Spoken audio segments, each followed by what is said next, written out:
Here's a quick lesson in how to fail in politics without really trying.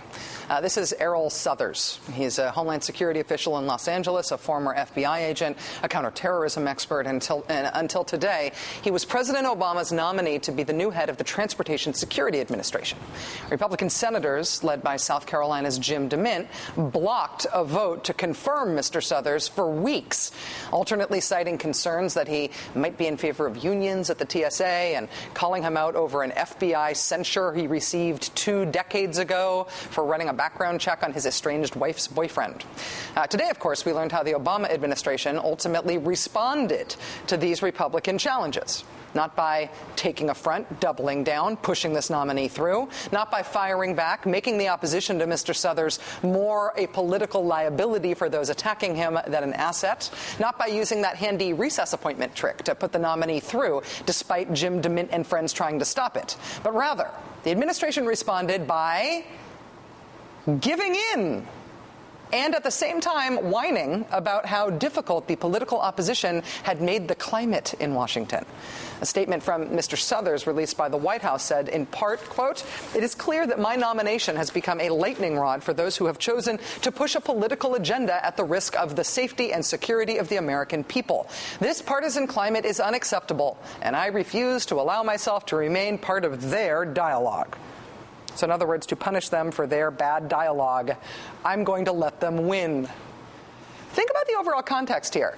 Senator DeMint, personally blocked a plainly qualified nominee for TSA administrator. And while that block was underway, someone tried to blow up a Detroit-bound airplane. And not only did the Obama administration not capitalize on Jim DeMint's horrible political misstep, now they are rewarding Senator DeMint for making it. Witness Senator DeMint's victory lap today. What I did has turned out to be the right thing, and the White House has a vetting problem, not just with this nominee, but others. And so I think slowing it down and looking into it a little more was the right thing to do. So why was he passed unanimously out of committee? It is possible that Mr. Southers was just dead set on withdrawing himself from consideration, and the Obama administration somehow couldn't figure out how to stop him. But regardless of the precise circumstances surrounding this withdrawal, it is the very embodiment of political weakness. And that must be contagious among some Democrats right now, because that very same kind of reflexive weakness was on full display concerning the results of the Massachusetts Senate race. It was on display coming from the Senate's conservadems. Senator Evan Bayh of Indiana and everyone's favorite independent Democrat, Joe Lieberman, both preemptively reacted to their party's loss in the Massachusetts Senate race yesterday by essentially conceding that Democrats should really just slow down, lay low, scale back the legislative agenda. I think the message is from the voters of Massachusetts that people are anxious about the future and they're unhappy about what's happening in Washington. And they're really skeptical about this health care bill. If you lose Massachusetts, if it's not a wake-up call, there's no hope of waking up. Moderates and independents, even in a state as Democratic as Massachusetts, just aren't buying our message. So let's try the Republican one.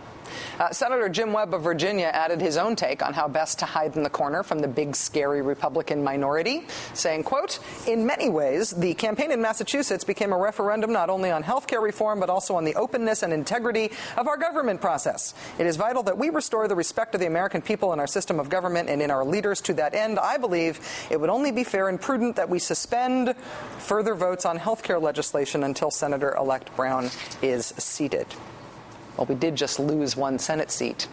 Guess we better do whatever Republicans say. After all, they do have 41 votes now out of 100. Joining us now is Howard Feineman, senior Washington correspondent and political columnist for Newsweek and political analyst for MSNBC. Howard, thanks very much for being on the show tonight. Hi, Rachel. Let me ask you about the TSA nominee first. It's possible that Errol Southers wanted out and there was nothing the administration could do to stop him. Does it look, though, like political weakness to essentially let Jim DeMint win this one? Well, anytime Jim DeMint wins, the White House loses. That's a simple equation. I'm not sure how much political capital in the end the White House wanted to spend on Mr. Southers. He was a decent nominee, an okay nominee, but he had some problems.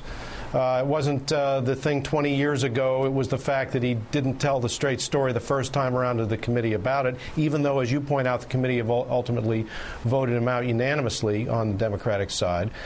But I think the bigger problem they've got is that in too many cases, and Jim DeMint is only the small example of it, the administration has basically turned over its fate to the Congress.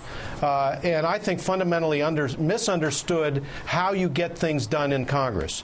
You don't get things done as a president in Congress by turning your presidency over to the will of committee chairmen who have their own agendas, or to minority members like Jim DeMint. You do it by constantly mounting a campaign from the outside for the agenda that you want, and you herd the Congress toward the direction you want. It doesn't sound elegant, but you have to treat them that way. You have to scare them or cajole them into supporting your position, and Obama has not done that, not really even tried to do it. What are you able to report today? What are you hearing today from sources about Democratic intentions on health reform? There definitely are people saying, let's just lie low and hope nobody notices we don't pass anything, and maybe they won't vote us out of office. The conservatives that I was highlighting earlier, there are others, including White House advisors, arguing that this is the time to double down and get something passed. Can you tell what they're going to do? Yes, I think. Well, I know, having talked to them tonight, that their preference is to go forward with some version of the whole bill as it is, or some compromise deal between House and Senate. They're still aiming for the whole big thing. But I know they've also discussed the possibility of taking pieces of it and passing them, or trying to pass them, and trying to force, as you call them, the conservative Dems and some Republicans to either vote for them or vote against them. If they try to filibuster them, hold them to account. For example, pre-existing condition. There's nobody, almost nobody in the Senate, I think, who would, on a straight up or down vote, would want to vote against the idea that insurance companies be required to cover people even if they have pre-existing conditions. Similarly, the idea that you can't toss somebody out of coverage if they get sick. Just those two things alone, straight up or down votes, I think the White House would be smart to try to dare people to vote against them. Dare the Republicans to filibuster them. You know, it's funny. I remember my friends at Time Magazine a while back did a composite showing Barack Obama as Franklin Roosevelt. When Franklin Roosevelt was trying to push through the New Deal, he had a smile on his face, but a stiletto in his hand politically. He forced people to take tough votes. I don't see Barack Obama trying to force the conservative Dems and the Republicans back into the corner on specific issues that the Democrats can win on. In terms of the president's power to do so, obviously his political capital is actually quite considerable. Looking at some polling on the anniversary of his inauguration today, with 9 in 10 Americans having a personally positive view of him.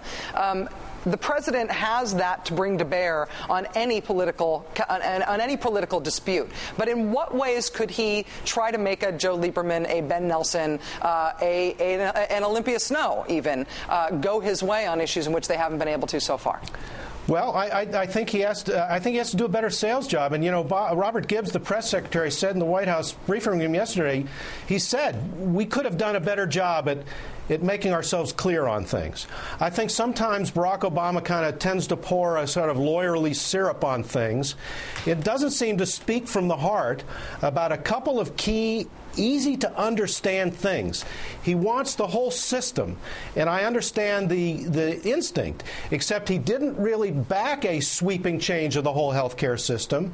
Having not done so, everybody got to watch the sausage making for months on end. A lot of people didn't like the process that they saw, so he got the downside of that, not the upside, and he's not getting a specific message across about 3 or 4 key things on healthcare that he can really do and that he cares passionately about. He personally cares passionately about. I think those things are elemental to political salesmanship, and frankly, I haven't seen it out of the White House. I haven't even seen them really brag at all about their accomplishments in the first year. I didn't see it on the White House blog. Now, if you talk to them, they say, well, you know, there are a lot of people hurting out there. there and we don't want to be dissonant with the pain of the American people, fine. But if you don't talk about how you brought the country, if not the world, back from the economic brink, who's going to talk about it?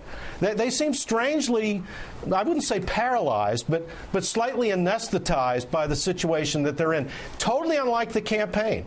I despair of the idea, Rachel, that campaigns really tell us anything about presidencies. I'm not sure they do. I'm not sure they actually do.